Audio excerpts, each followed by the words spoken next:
Good morning, everyone. Happy Friday. It is hot, hot, hot across the country, and we have some fire-dropping people here today. We've got Chris Ortega from Amasis, and we have Glenn Snyder from Global Growth. Welcome, gentlemen. What's up? Great to be here. All right, today we've got an awesome topic, something we talk a little bit about. You know, we kind of nudge in every now and then and talk about special projects that FP&A can lead and participate in. And today we want to go deep on that topic. Normally we're kind of covering core aspects of FP&A, but today we want to jump in and see where we can send the special ops teams, do the things that are really going to make a big impact to the business, and talk about, you know, what benefits you get out of doing that, what experiences you can get out of doing that, some risks associated with doing that, and how to account for them and plan for them. And you know, where else can you go? Like how as an FP&A person can you go out into the business and really try and provide that superpower that FP&A leaders have? So Chris, I'd love to start with you. What are some of the special projects or special ops projects you've tackled or had your team tackle before? Yeah, I think, I'm really excited about this topic because I think it's so important for us to realize that FP&A and accounting and finance don't go the traditional route, right? So like my first project won't be going to the sales, won't be going to the marketing. I want to change it up and mix it up. I think the first place that a really special ops FP&A project that you can go work with is directly get aligned with your HR and your people management, right? The people aspect of our businesses are the most important. And if you want to find a business partner inside the organization that shares a lot of the collaboration, communication, a lot of the frustrations, they're the blunt of everything coming to the business, go talk to HR. So one of the great projects that I got to work on that is really like outside of the box when it comes to FP&A, accounting and finance, and you wouldn't expect us to be leading this, was I had the opportunity in my career to completely revamp a human capital strategy, right? A human capital strategy is basically we in accounting, finance, and FP&A, we were a small team. We were the legal people, we were the finance people, we were the accounting people, we were the risk people, we were the benefits people, it was 4 people on the team, and we wore all these different hats. We were like the office manager, and then even sometimes I would get like lunch and snacks for clients or for our employees. So this project that we got to work on was a human capital strategy. And it basically was a project management role that we took upon to guide our organizations, our teams, our functional roles, right? Getting functional roles aligned, getting functional roles to know what their career progression could possibly be in the role that they're in, getting those roles aligned to compensation, right? Like we did a complete valuation of our compensation models. Like some people were on variable compensation, some people were on bonuses, some people were on spiffs. They were all across the board. And ultimately, we did all of this human capital planning, benefits, compensation, titles, job descriptions, right? This may sound crazy, but we had like everybody had their own job description. Like you had a customer success manager that was saying they were it was just all across the board. So we standardized our roles, we standardized our functional responsibilities. We level set people's compensation to get a more consistent structure about what the role that they were doing. But all of this was driving towards the focus of our business, which were the strong KPIs around driving revenue, decreasing costs, making sure we're more efficient and optimized, and building collaboration inside the business. So we marshaled this entire effort, right? And let me just be transparent, right? It was a 250, 300 employee organization, right? There's no way that would have scaled if I was trying to do this in an 8,000, 10,000 person organization or team that was a part of. But what we brought to the business was this alignment and this connective collaboration to all the strategies that we were talking about as a leadership team, cascading it all the way down. And one way we were able to do that is we didn't have knowledge experts in benefits management, compensation management. We leveraged great partners. So where we were weak when it came around benefits and how do we get the best benefit packages, how are we making sure we get the best insurance rate, how are we finding little perks and options for our employees to have, we said, hey, we're not knowledgeable in this, so we got a great partner to help us in that process. So it gave us the horsepower, it gave us the expertise, and it also gave us the way to know, like, we're making sure, like, we're raising our hands saying we're weak in this area, but we're going to find a partner that's strong. And that was a transformative aspect of our business. It literally transformed that business that eventually was acquired well after that I left. One of the key highlights from the CFO and the leadership team that they shared with me is like, Chris, there's no way we would have been at the point of this acquisition or know our business well enough to align our functional roles, to hire the talent, to compensate them, and to have them focused in our business, which led to an ultimate acquisition for them. There's no way we could have done that if we didn't have this human capital strategy. So a little bit outside the box, and some people may be like, Chris, that's not in my job description to go work with HR to develop a human capital planning and roadmap. But as a special ops project and really, really connecting to the people in the business, it was a tremendous project to work on. Yeah, Chris, we've talked a lot on FP&A Fridays before about, finding the time in the business to do certain things. And it sounds like that was a business that had grown probably pretty quickly. Things had gotten messy.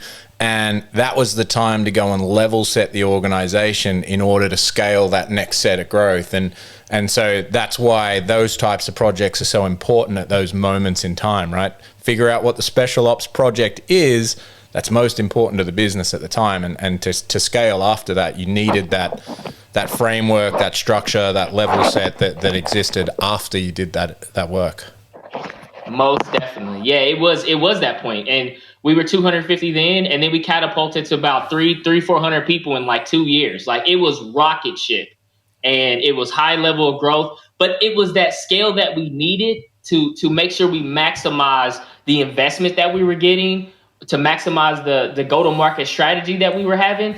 It was a fundamental block amongst a lot of dominoes that needed to fall to get ultimately to that business where it was acquired by a competitor. And without that fundamental legwork, there's no way that business would have been at the position it was to get acquired. And some people got some nice paydays out of that. Well, that always helps, right? So, Glenn, what have you seen? You've been in FP&A for a long time. I'm not trying to date you there. I'm just trying to give everyone your experience.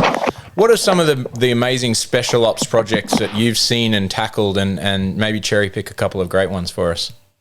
Well, it's really covered the full spectrum. I've done a lot of the stuff that Chris talked about with HR, because HR is such a valuable partner. But one of the things and I'm going to take a little step back and kind of think big picture here for a second.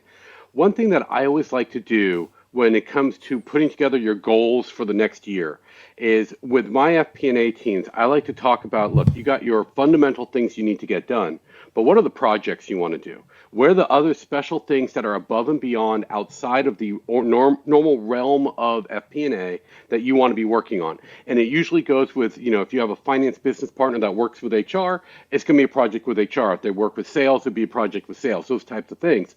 But I always ask for people to be thinking about, where does the business need to improve? And one thing that FP&A can do is it brings a discipline and a certain skill set to projects that many businesses don't have. And that is where the value is. That's where you could say what Chris described there was outside of the realm of FP&A. And I would say, why? I don't think that anything really should be outside the realm of FP&A, because we're analysts. We analyze information, we think through processes, we look at where should we be, where are we today, and how do we help get there. So all of that, to me, is all within the scope of FP&A. But I'll talk to you about a little thing that I did early in my career. I was at Franklin Templeton, and I was working. I was actually working in the portfolio management and trading group, which represented about 65% of their global revenue. And one of the things that I saw was that the business itself just wasn't working very efficiently. That you had independent groups that were managing mutual funds in their own personal strategies of how they were set up based on their brand. And they would go out and they would do their research, and then based on that research, they'd make their portfolio decisions on what to buy, what to sell within the mutual fund. But what I found was many of these different groups were calling on the same companies because they were investing, there were some overlaps in how they invested. So for example, Kookmin Bank is the largest bank in Korea. The global equity team invested in Kookmin Bank. The emerging markets team invested in Kookmin Bank. And the local team that was investing purely in Korea was investing in Kookmin Bank. And one thing that I saw by sitting in an FP&A role, I'm able to see across the entire organization. I was like, wait a second. First of all, you have a local team in Korea that's going to get the data faster. And it has nothing to do, when you talk about researching, just gathering information, that has nothing to do with proprietary styles of managing funds. And what we ended up doing was looking at a project to say, wait, instead of having people flying all over the world to meet with the same company, why don't they coordinate, share information that is publicly available, because they have to deal with in public information. This way, everyone's getting the data faster and it's cheaper. And then they could leverage the questions and information that the other teams are asking. And what ended up happening is within 1 year of us instituting these shared research calls, we ended up reducing the overall cost to the shareholder of the mutual fund and the company. We improved the performance because the information was flowing in a much more timely manner, and the overall organization was running more efficiently. So does that have anything to do with FP&A? Maybe, maybe not. But you can go over and say, look, FP&A's job is to make the company more profitable, more efficient, more effective in whatever it's doing, just like what Chris was talking about with HR. And so here was a case that in FP&A, you saw this opportunity because you have a different view than others do in the company. You see across divisions, across portfolios, across products, whatever it happens to be, across countries. And you can say, wait a second, I see an opportunity here. And the one thing that it takes, though, it takes the courage to go over and say, I think we could do better here, and I want to be a part of that. I love that. We were actually talking this week internally about FP&A, and Gartner talking about XP&A, extended planning and analysis, which is planning analysis outside the office of the CFO. And we were all like, isn't that just good FP&A? Right? Like, isn't that just like, we understand, we talk about XP&A and we know that world, but at the same time it's just different types of data, right? It's operational data versus financial data, and trying to marry the two up. But really, really interesting there. What other kind of, one thing that I've seen FP&A teams get really involved in is pricing, especially in fast-growing software companies. But it's also an area where FP&A teams don't often have the most skills, right? Like, yes, they can do a lot of the analysis, but building pricing models and building pricing structures is a very sensitive topic for those involved, specifically the salespeople that have to go and pitch and message it. Have either of you been involved in pricing projects? I'm expecting 2 yeses. Yep. Yeah.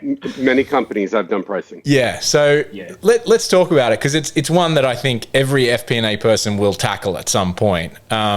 So what do you both have seen from, how do you go and tackle it, and what are the big risk areas around reviewing pricing models and coming up with new pricing models? And maybe Chris, I'll start with you. Rowan, what a great topic to talk about, right?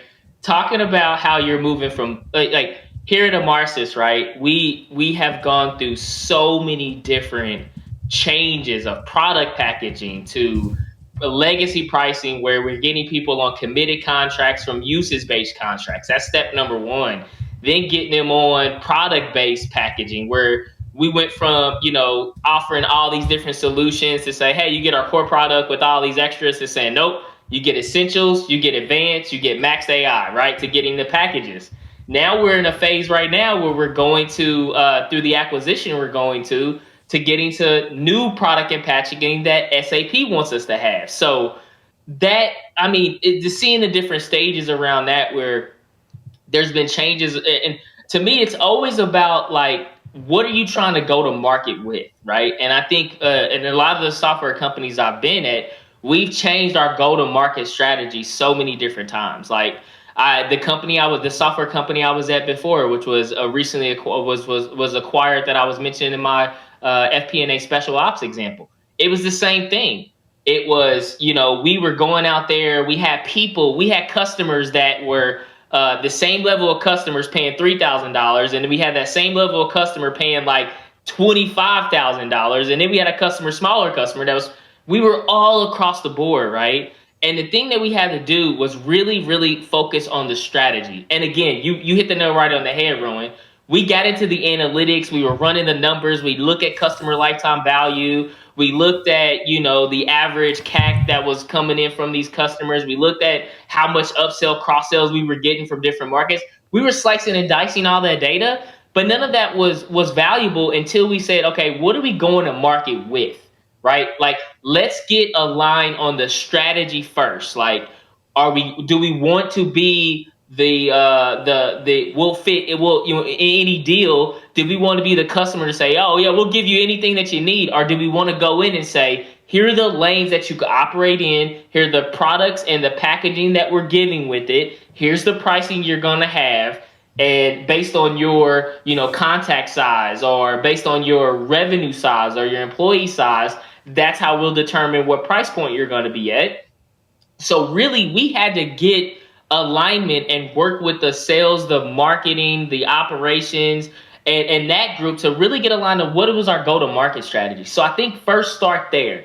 First start on significantly understanding the go-to-market strategy, right? And then now you can bring in the data to inform, hey, our essential package should be at a $2,500 or less MRR. Here's the ideal customer profile. Here's the industries that they're in. Here's the AEs that we're going to assign to focus on that market, right? Here's the compensation and commission structures that go along with that. Here's the potential value that we'll bring to the business and looking at the total addressable market for those particular areas, right? So once we got on that, once we got aligned on the strategy, how we're going to go to market, how we're going to position, what do we want our value proposition from a selling perspective to be in the commercial conversations?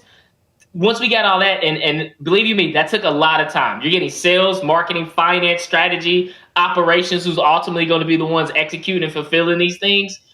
Once we got all that legwork done, we were off the ground running. And that's where FP&A, we were able to accelerate the conversations, accelerate the packaging. And ultimately what that led to is it gave us more uniform to know, here's what a platinum customer is. Here's what a gold, a silver, a bronze is. Here's what that customer looks like. Here's what that market is in terms of revenue that it's bringing. Here's the upsell, cross sales that we can get from that. And here's the marketing strategies that we need to have positioned towards that. So for me, that pricing conversation is less about the numbers and more about how do we want to go to market, that alignment and that strategy. Then you can get into the quantitative aspect of it. So in 3 different software companies, that has always been the natural transition. And me learning now on the SAP side with the acquisition is seeing how they do stuff and seeing how they do it in different markets and how they spread things out. It's opening my eyes to a completely different pricing model. But for me, that's the kind of the framework that I've used in the 3 software companies I've been a part of.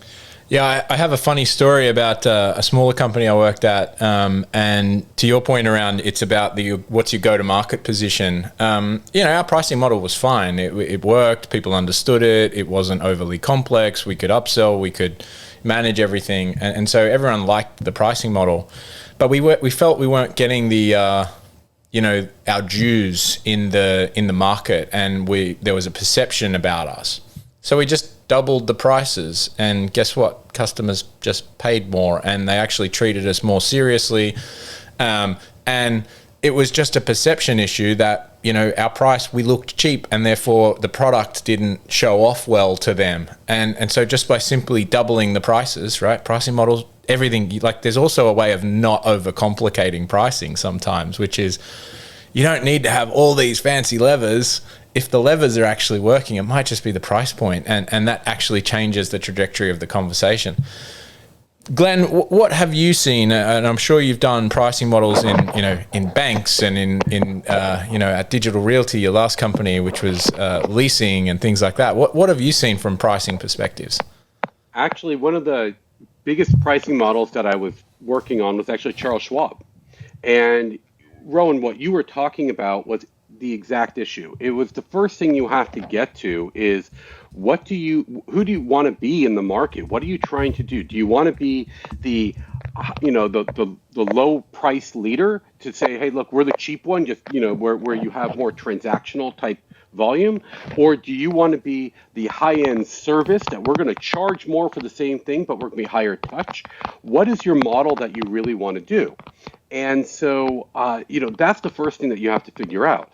And then there is some number crunching that gets involved, but what you really have to be looking at is consumer behavior, or or if you're going out to a retail market, at least consumer behavior. But how are the customers going to be behaving based on the pricing? So you need to go and say, wait a second, if we raise our prices here, do we lose business? Where is that? If you think back to your economics classes in college, the very simple supply and demand charts. You raise prices, your demand is going to go down, but it's about maximizing that box that is your profit, if that's what you're going for. By the way, sometimes you want to go over and you don't necessarily focus on pricing driving profit, driving or more maximizing profit. Sometimes you want to change your pricing to maximize market share, which means you might be taking a loss. And so there are different strategies about what you really want to get out of your pricing and out of the market. So Chris was absolutely right. That's the first thing you got to understand. But then you have to dive into different types of numbers, which is more about how do consumers behave? Where is the market? Where is your competition? How do you want to position yourself? And it's really more about the strategy and how all those different pieces fit together than saying, hey, look, here's the actual price. Because at the end of the day, what you're going to do is you're going to have your model that's going to say, at this price, we think we're going to have this amount of volume, which tells us here's the impact on the financial statements. Here's the profitability, here's the revenue you're generating, here's the growth potential, those types of things. But you first have to figure out, who do you want to be in that market? What is the brand all about, and how do you want to position it? And of course, as you get bigger and bigger and bigger, and I think back to my days at places like Visa, where they had a dominant market share, pricing was less important, because if Visa increased their price by 2%, well, they had more than 50% of the global market share at the time in electronic payments. Okay, they can do that. But you have to be very careful at that time about raising prices, because then you get into other types of laws that are around monopolistic behaviors and how you price. And so all of these different factors come into play. But it's really about understanding where you are, why you want to change your prices, what you want to do, and what's the ultimate outcome. And so as we go and start that, right, where we've all decided, someone says, CEO says, we need to look at pricing. And he points at the CFO and says, you go lead that project. Who does the CFO, obviously turns to FP&A, right? Because it's a future forward looking thing. But who else do you need to bring into the room, and at what points? So if I could jump in here. So the first thing that even if the CFO comes to me and says, hey, look, we got to go and look at pricing, the first thing you got to ask is why. What are you trying to get out of it so you understand? Yes. Right. But then you want to go over and you want to talk to people in product. You want to talk to people in sales. You want to talk to people in marketing. And if you have a strategy group, you need someone there too, because you're going to need information on that external market. Where are the competitors? You need to understand, how are you positioning yourself against your competitors? So really, it's not, FP&A cannot do a pricing exercise by itself, because if you try and do it by yourself, you're going to miss a whole bunch of things that just FP&A is oftentimes just not exposed to. Well, you're going to do it twice, that's for sure, because you're going to go and do it. You're going to do it on your own, and then you're going to present to a few people, and they're going to tell you that there's no way that's going to happen, right? Well, I would Facts, dude. Sometimes you might not be doing it twice. You do it once, they look at it and say, no, you completely missed the mark and we're not having you do this anymore. And they do it without you. The whole thing is that you want to be a part of the discussion, but being a part of it, you have to recognize you have to be part of a broader team.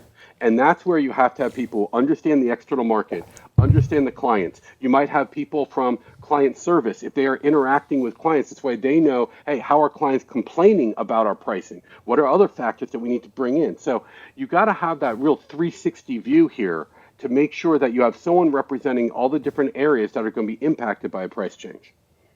Yeah, I would agree. If I can chime in on that with Glenn, you knock it out the park. Totally right, right? And I think, like, when I think about a pricing conversation and that being brought up, that's a new chapter being opened in that business, right? At least from my vantage point. Every time that I've been a part of a revamping of pricing, it's been a milestone in where the business is going, right? Sometimes in the SaaS-based business, you're just getting, you're setting everything up and you're like, $99 a user per month, put it on the credit card, right? And then it's just like, it goes from that way to like, okay, we need to get a little bit more sophisticated. Then it goes to like more packages driven, right? And then it goes, as you escalate in the business, those have always been like checkpoints that I've seen, at least, high growth entrepreneurial startup kind of companies, is that's always been, hey, we're going to another growth, we're starting a new chapter in the business, right? Back to like who you need involved in the conversation. Pricing conversations are like, imagine a lake and you throw a boulder in the lake and all the waves that come through that lake.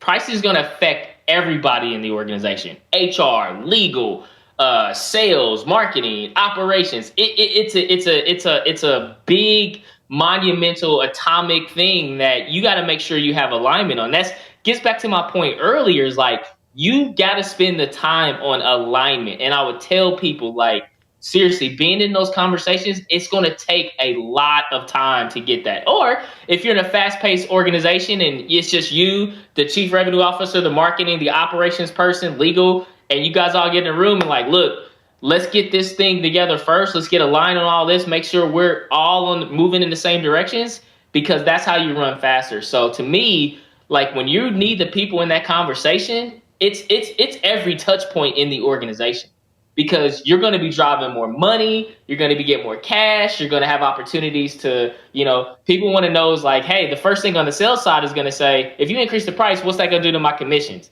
The most important question you need to answer in that and know in every aspect of the business is, what's in it for me? I think we talked about that earlier, right? You got to know what's in it for me. And to Glenn's point, what's in it for the organization? Like, what are we trying to do? We're just trying to get more money? Are we trying to, reposition ourselves? Are we trying to seem like we're more enterprise and not mid-market? Like, it's really answering a lot of those questions before you even dive into the numbers. Because if you go the number approach first, which I've learned, it's gonna be wrong. If you go to a pricing conversation and your first decision and first instinct is go look at the numbers, you're gonna be so inefficient and you're gonna lose so much time already. Go to the people, go to getting the strategy, go to getting the alignment first. Yeah, and from that perspective, people tend to go to the numbers first because they want to feel informed as they go into that strategy conversation. But what you end up doing is leading the witness, right? Or you come in with a hypothesis that is like, oh, now I've got a frame of reference that my analysis wanted me to go here, but everyone's telling me something different. I just wasted some time. So both what Chris and Glenn are saying, which is step back and actually wait for the strategy conversation before you go and do that. And it gives you much more efficiency, because you can then ask the right questions of the data versus just doing analysis for fun, right? Like, everyone does love spreadsheets and does love doing analysis for fun. I think we all have been there where it's like, oh, let me go and find the answer to this question. I'd love to dig into this for a few hours and get on my big monitor and play around with numbers. But you can't do that in a pricing conversation because you're just wasting time. I think, we've parked the pricing there. I think, for folks that are out there doing a pricing conversation, tread carefully and go together would be the themes that we all heard here. What other special ops projects have you both seen that you think are worth sharing with the group? Yeah, I think for me, I'll jump on that. Like, so I talked about the human capital one, right? And I want to talk to a project that I think it's the first test case that I always tell everybody to start with, right? And I think if the listeners, and the whole purpose of this is to provide experiences for you guys to take and tactically go, like, tomorrow, start working through. The first one is get to know and understand the business, right? What is driving the money? What is driving the business? So I learned this back in my public accounting days, right? And yeah, I'm giving a highlight to all the listeners that are Big Four. Like, what's up? I'm Team E&Y all day. Let's get it. But for me, one thing I loved about Ernst & Young and that experience was like the walkthrough and test of controls that I did at Eli Lilly, right? Like it changed the entire course of like my career, and walking through like a process and seeing like how Eli Lilly makes money, right? Like this is how Eli Lilly makes money. $1 billion household name that anybody in the world would know. This is how they make money. So to me, if you're looking for that special ops project to kick off and you want to be a valued advisor, you want to get outside the business, you want to get outside the GL, all right? You want to leverage some amazing tools like Planful and other tools, right? Like focus on what is it that drives our business. In SaaS, the things that drive our business, it's not necessarily sales, right? It's marketing. Marketing is the tip of the spear in any SaaS business, right? They are the ones that is creating the awareness, the lead generation, the opportunities, right? That's how everybody, and SDRs, I would consider sales development reps or BDRs or whatever you call them. I would consider like that is the tip of the spear. So for me, the special op project that I love to work on, and I would encourage anybody to engage, is go work with the marketing groups, right? Go learn, because there's a common marketing analogy, right? 50% of marketing dollars, people don't even know where it's going, right? It's out there in this abyss, and like you're spending the money. You don't know what kind of ROI you're getting with it, what leads are driving it in for it. But getting that tip of the spear of an organization and working with that group or working with that sales group, if that is not a SaaS-based company, go start there, right? And the first place you can start, right? Don't start with the numbers and here's what our closed ones were. Here's our lead pipeline. Here's the spillage we got carrying over. Here's, our estimated to close when opportunity comes from our West arisen from this person, right? No. Go understand the leaders. Go understand the concerns. Go and approach it from like, okay, I'm not going into this with my rifle. I'm going to go into this with my med kit. I'm going to go into this with my bandages and understanding and a different kind of hat on. That way, when I tackle this specific special ops project, maybe the special ops project is not even quantitatively driven. Maybe it's just understanding the leader and building a connection with them. Start there. Build a connection with Rowan, the chief marketing officer, and say, you know what, Rowan? I just want to put 30 minutes of the calendar bi-weekly, and I just want to talk and learn more about your business, right? And it builds on it. Then once you start learning more about Rowan's business, right? Rowan says, man, I really wish I would have known something more around this marketing strategy that we're doing. Oh, Rowan, like, let me be your support and let's dive a little deeper into that. Organically, you would get the projects from having that dialogue with them. Again, don't go and say, well, in the marketing group, I'm going to be looking at these special ops projects, and this is exactly where I'm going to go. Understand the business, start with building the partnerships, and organically come up together in partnership with what those special projects could be or what those special ops projects would be. That would be my foundation. You can start doing that tomorrow. You can start doing that today. That would be the first place I would start. I like it because there's no leader in any business department that doesn't have something that they want done that's financially, motivating to them, or financially, like they're like, oh, I wish I had someone with analytical skills that could go and do this thing. And so naturally you'll get, maybe some tactical stuff that you're like, oh, that's not that fun. I can do that in my sleep. But if you keep doing those little tactical things, keep earning the trust, earning the respect, then, and you can do that really quickly, right? Leaders start to see that really fast. And then next thing you know, you've got this huge project and you're like, whoa, I wasn't expecting that. It definitely will happen. So, I really like that mindset, Chris, which is to just create the trust, create the bonds. We've talked about it, create the, the relationships with your peers, and then the work will come. Glenn, what perspectives do you have from you've worked at some bigger organizations, and I'm sure that's harder to do, right? Like you can't go at Schwab to the CMO generally and say, hey, let me put a bi-weekly meeting on your calendar. Well, if you're the finance business partner, I would say you better do that. Yeah. That's the role of FP&A. I've had throughout my entire career, I've had regular meetings, monthly meetings with each of my business partners who are They could be division heads. They could be in the C-suite, wherever they happen to be.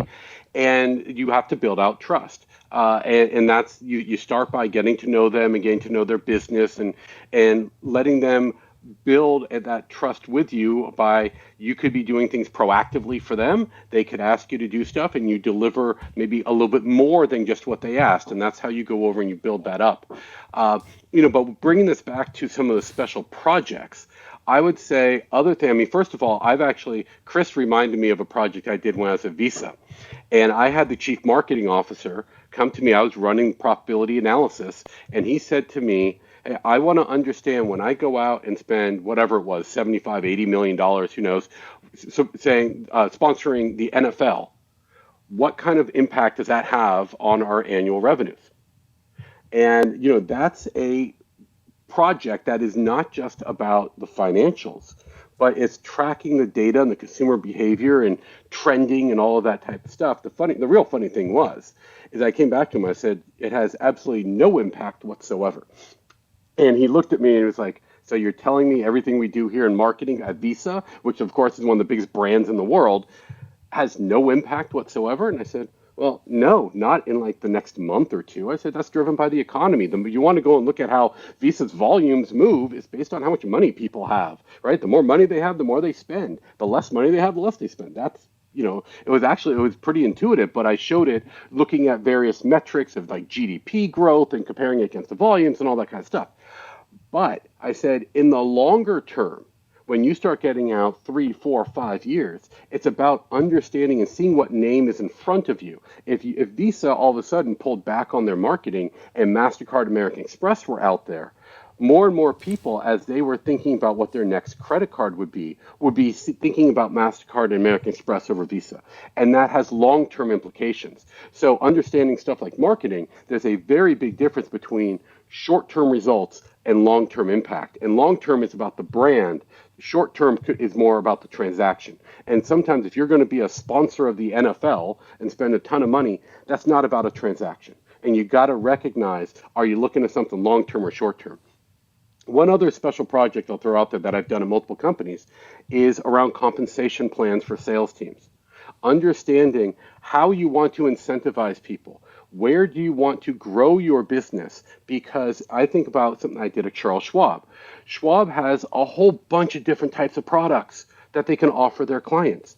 And the financial consultants get paid on bringing in money to Schwab, but also based on the type of product. This is a very common thing in financial services companies. So you got to understand, what are you trying to drive?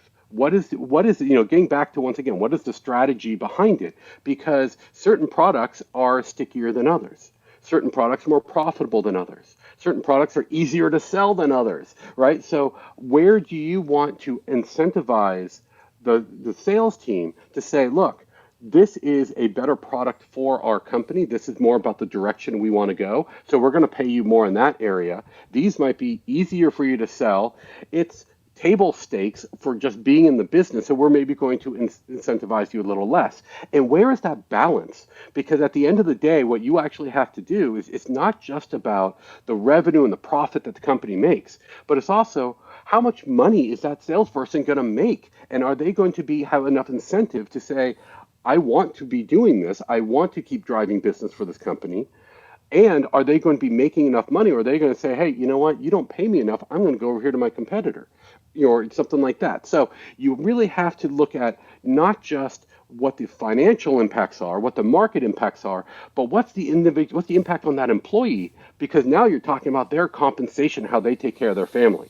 So it's kind of a different type of project, but oftentimes HR works with the business on it. FP&A is not always involved, but FP&A can add a huge value just from the analytical approach by asking questions, from being involved. So getting into compensation planning, which has a huge impact when it comes to growth, budgeting, forecasting, the whole thing.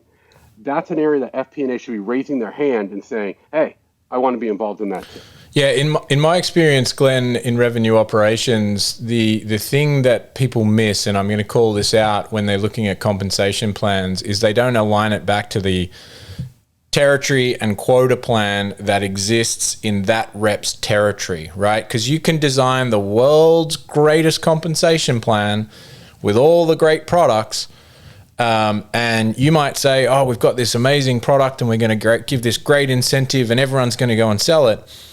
If that rep doesn't have the ability to sell that product in that territory, that just doesn't exist. It doesn't exist to them, and they will find it, and they will go and find ways around, and try and find, or they'll just leave because they know that what's being compensated isn't going to help them feed their family, as you said.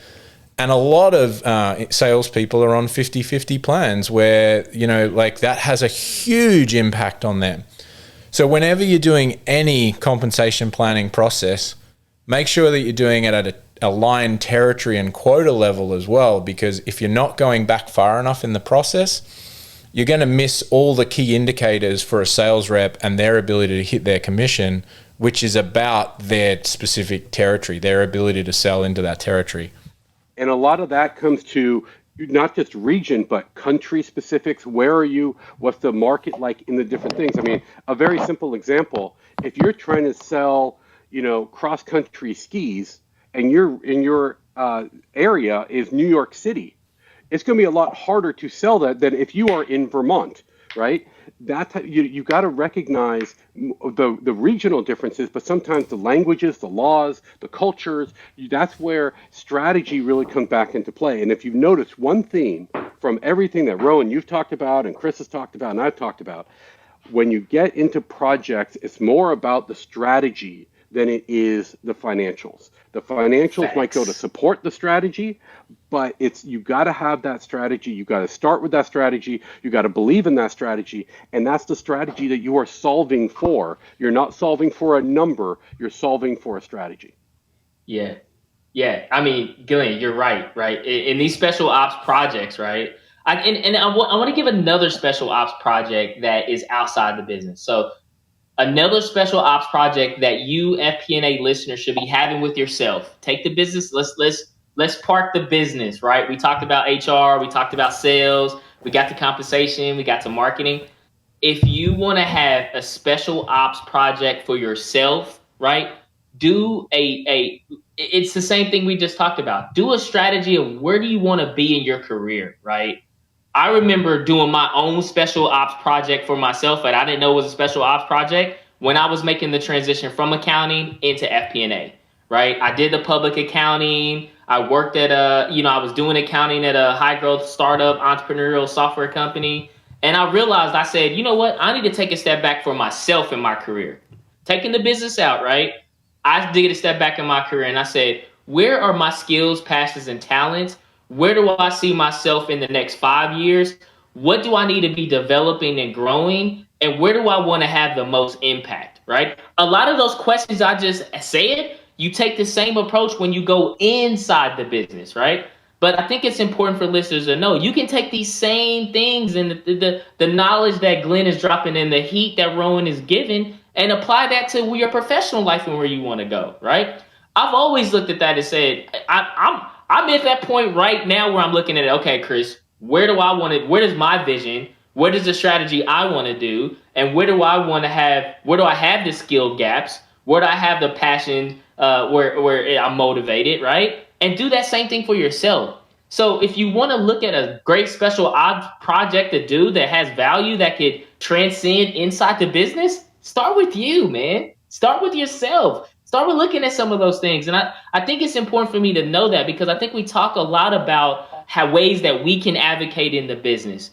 But the biggest champion and the biggest cheerleader you're ever going to have in your career is you, not the company. So you got to make sure you're doing those things and the frameworks, the approaches, the insight that we talked about here can equally, if not even more, be impactful in your own personal career as you think about that. So I wanted to share that because I think we haven't talked that and crossed that chasm with some of the listeners. So I 100% agree with what Chris said. In fact, it's an exercise that I love doing with my staff, but I've done it with myself. Think about where you want to be in 20 years.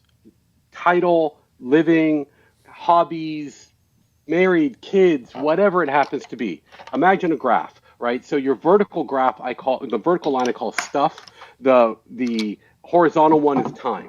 So you go out 20 years, and wherever that stuff is, all the way up in that upper right-hand corner, that's where you want to be in 20 years.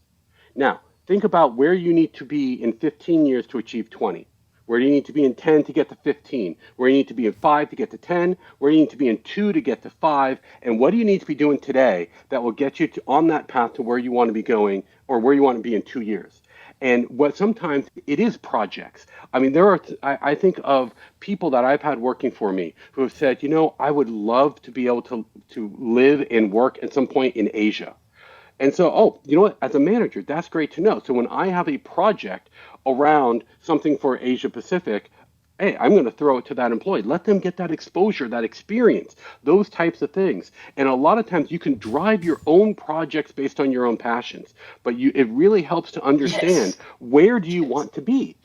And one other thing I'll tell you is that if you draw a line from where you are today to that point in 20 years, it's a diagonal line.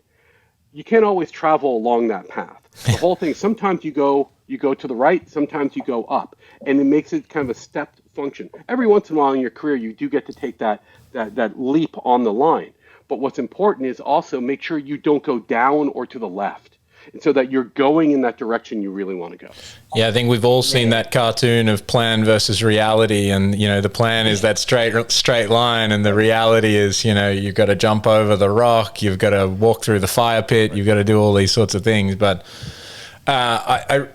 Chris, Glenn, thank you both for bringing that self-reflection, that self-leadership that folks need to have to actually really progress their careers. I think a lot of folks rely on their manager to define their career for them. And the more you get up to management levels, the more you realize you're just still trying to figure it out for yourself. And that your manager, whilst they do have the best intentions, and you have to assume positive intent on your manager, they're trying to navigate that same journey for themselves, and they're trying to figure out, how do they make themselves look good to their boss and all of that sort of stuff. And so you have to take that self-ownership. It's your responsibility to go and tell your boss what you want from your next 12 months. And if that's not realistic, trust me, they'll tell you. But it is definitely on you to define your career goals. And if you do what Chris and Glenn just described, then you'll find opportunities that you didn't think were existing, because people want to help. It's human nature. We all want to help each other. It's very rare that you find someone that actually doesn't want to help you. And if you don't ask, you don't get. So, for everyone out there, things like what Glenn said, where it's like, I have this interest in traveling the world and working. That's how I moved to London for 10 years, and now why I live in the Bay Area and have an Australian accent is because I always expressed an interest to travel to one of my mentors, and they shipped me around the world, and it's great. If you don't do that, if you don't speak up, you might just leave that job and take another job elsewhere, and you've missed a big opportunity in your personal development.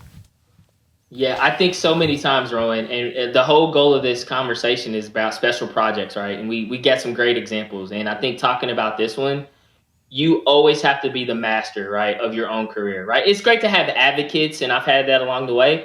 I've also had an experience, man, and I'll share this. I had an experience where I was working with my manager. I'm dotting all the I's, crossing all the T's.